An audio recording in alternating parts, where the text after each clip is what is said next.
आपको पता है काफ़ी दिन से मेरा दिमाग इस अलमारी में उलझा हुआ था क्योंकि इस अलमारी में हम सबके शूज़ का इतना क्लटर मौजूद था। इसका मेन रीज़न भी मैं आपको आगे चल के बताऊंगी। आज मैं आपके साथ ज़बरदस्त से शू ऑर्गेनाइज़र DIY शेयर करूंगी। किस तरह से आप अपने सारे घर के शूज़ को कम से कम स्पेस में ऑर्गेनाइज कर सकते हैं। कुछ यूनिक आइडियाज़ और टिप्स आपको इसी वीडियो में देखने के लिए मिलेंगी। So keep watching till the end. अस्सलामुअलैकुम everyone, welcome back to my channel tips and tricks with Hina. I hope you all are good and I am also fine अल्हम्दुलिल्लाह। इस तरह के थर्माकोल मेरे पास काफ़ी सारे मौजूद थे, तो इन थर्माकोल्स को लेकर मैं आज ज़बरदस्त सा एक ऑर्गेनाइज़र बनाने वाली हूँ। इस वक्त जो मैं ऑर्गेनाइज़र बनाने लगी हूँ ना, उसके हिसाब से इस थर्माकोल की जो शेप है ना वो परफेक्ट थी। अब जैसे कि ये इस थर्माकोल में ये गैप सा था, तो दूसरा जो थर्माकोल है ये जो स्लैब की तरह है, इसके अंदर ये बहुत अच्छी तरह से फिक्स हो रहा है। तो ये सारी चीज़ों को देखते हुए ना बस मैंने इसके साथ ना, अब आप देखें क्या क्या मैं बनाती हूँ। इसमें से एक थर्माकोल जो है उसको मैं सेंटर से कट कर लूँगी क्योंकि मुझे चाहिए 2 ब्लॉक, वो भी सेम साइज़ के। तो एक ब्लॉक मैंने कट कर लिया है। अब इसी तरह से मैं इसका साइज़ लेकर दूसरा ब्लॉक भी कट कर लूँगी। तो ये मेरे पास 2 ब्लॉक आ गए हैं। मुझे इस तरह के 4 ब्लॉक्स चाहिए हैं। 2 तो मैंने इसमें से निकाल लिए हैं, 2 और मैं निकालूंगी। आगे देखिएगा। अब काटने के बाद अब सपोज़ कर लेते हैं ये 2 ब्लॉक्स आ गए हमारे पास और ये एक बड़ा स्लैब आ गया। अब इस स्लैब पर देखें, ऊपर ये लाइनें सी जो लगी हुई है जिसको मैं कट कर रही हूँ, ये डिज़ाइन है। तो इस डिज़ाइन को मैंने यहाँ से थोड़ा कट किया और इसी तरह से मैं दूसरी साइड से भी कट कर लूँगी। ये क्यों कट किया है ये देखें, इसलिए कट किया है कि ये फ़िक्स हो जाएगा इसमें। ये कितनी अच्छी तरह से इसमें फ़िक्स हो रहा है, तो मुझे इसको अब पेस्ट करने की ज़रूरत नहीं पड़ेगी, वरना इसको लगाने के लिए पेस्ट करना पड़ता। तो इसमें जो डिज़ाइन बना हुआ था ना, उसकी वजह से ये इतनी अच्छी तरह से पेस्ट हो गया और ये दोनों ब्लॉक्स को फिक्स कर दिया। अब ये शेल्फ़ बन गया है। अच्छा जी, अब मैं चाह रही हूँ कि इसी तरह से 2 शेल्फ़ बन जाए। तो उसके लिए मुझे ज़ाहिर है कि इसकी हाइट बढ़ानी थी। तो हाइट बढ़ाने के लिए मैंने एक और थर्माकोल को कट कर लिया।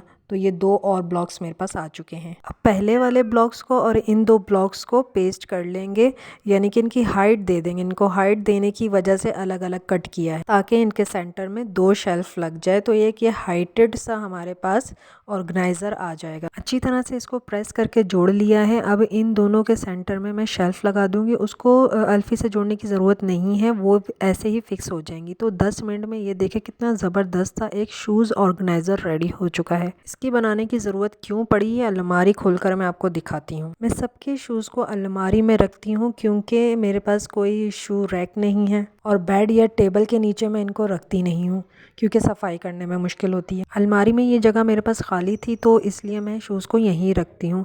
मैं इनको कितना ही अरेंज क्यों ना कर लूँ, ये बाद में मुझे इसी तरह से मिलते हैं। तो पहले मैंने सोचा कि अलमारी के अंदर एक टेबल रख देती हूँ ताकि मैं कुछ शूज़ नीचे रख दूँ, कुछ शूज़ उसके ऊपर अरेंज कर दूँ। लेकिन टेबल जो है ना वो थोड़ी सी बड़ी थी, तो वो अंदर आ नहीं रही थी। तो मुझे कुछ सूझ ही नहीं रहा था कि मैं क्या करूँ इन शूज़ का। काफ़ी टाइम से ये इसी तरह से पड़े हुए हैं ना। वो कहते हैं ना कि ज़रूरत ईजाद की माँ है। तो मेरी नज़र इन थर्माकोल्स पर पड़ी, तो मुझे आइडिया आया कि यार इन्हीं को यूटिलाइज़ करके एक अच्छा सा शू रैक बना लेती हूँ। यार मैंने ही यूज़ करना था ना। अगर मैं इसको बाहर बाहर तो चलो मैं इसको रख नहीं रही थी कि विजुअली बुरा लगेगा, इसको मैंने रखना था अंदर, तो फिर मैंने ये बनाया। इस जगह को साफ़ करने के बाद मैंने जो शू रैक बनाया है उसको अच्छी तरह से यहाँ फिक्स कर दिया है और यहाँ मुझे कितनी सारी जगह मिल गई है अपने शूज़ को ऑर्गेनाइज़ करने के लिए। यहाँ पर शूज़ को अरेंज करने से पहले मैं आपके साथ एक टिप शेयर करना चाहूँगी कि शूज़ को जब भी रखा करें ना, तो उनको डायरेक्ट ऐसे ही नहीं रखना चाहिए।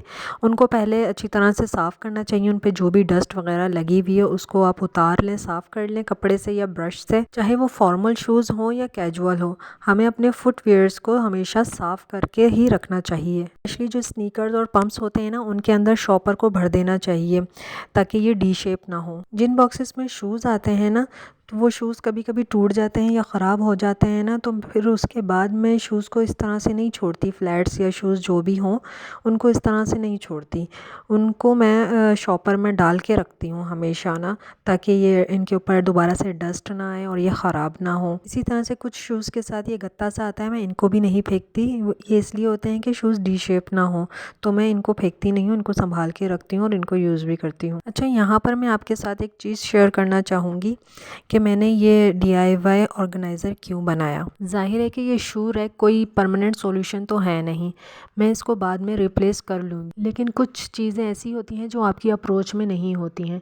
तो आप लोग अगर मेरी वीडियोस को शुरू से देखते आ रहे हैं तो आपको पता होगा कि मैं आर्मी क्वार्टर्स में रहती हूँ और हर 2 साल बाद हमारी पोस्टिंग हो जाती है। तो मैं ज़्यादा चीज़ों को ख़रीदती नहीं हूँ ताकि ज़रूरत से ज़्यादा सामान ना बढ़े। एक रीज़न तो ये है और दूसरा रीज़न ये है कि मैं जिस कैंट एरिया में रहती हूँ ना, वहाँ हमें बाउंड्री वॉल से बाहर जाने की इजाज़त ही नहीं है। तो जो बेसिक सी चीज़ें हैं वो अंदर हमें शॉप्स पर मिल जाती हैं, अदरवाइज़ हमें सब्र ही करना पड़ता है। मेरे घर में जो हर वक्त शूज़ का क्लटर रहता था ना, उसको संभालने के लिए मुझे एक शू ऑर्गेनाइज़र की बहुत ज़रूरत थी, जो कि फ़िलहाल मैं बाय नहीं कर सकती थी। तो ये ऑर्गेनाइज़र बनाना मेरे लिए काफ़ी हेल्पफुल रहा। शायद इसीलिए बार बार एक सेंटेंस मेरे दिमाग में घूम रहा है कि ज़रूरत ईजाद की माँ है। खैर, अब आ जाते हैं कुछ और टिप्स की तरफ। अगर हम शूज़ को इस तरह से अरेंज करके रखते हैं तो एक तो ये ज़्यादा जगह ले लेते हैं और दूसरा एक पेयर के ऊपर दूसरा पेयर रखते हैं तो ऑब्वियसली इससे ये दब जाते हैं, प्रेस हो जाते हैं, तो इनका शेप भी ख़राब होता है। तो इस मसले को सॉर्ट आउट करने के लिए और कम स्पेस में ज़्यादा शूज़ को अरेंज करने की एक टिप ये है, इस तरह के बच्चों की चीज़ के बॉक्सेस तो घर में आते ही रहते हैं, तो जब ये खाली हो जाते हैं ना तो इनको फेंका नहीं करें, ये यूटिलाइज़ हो जाते हैं।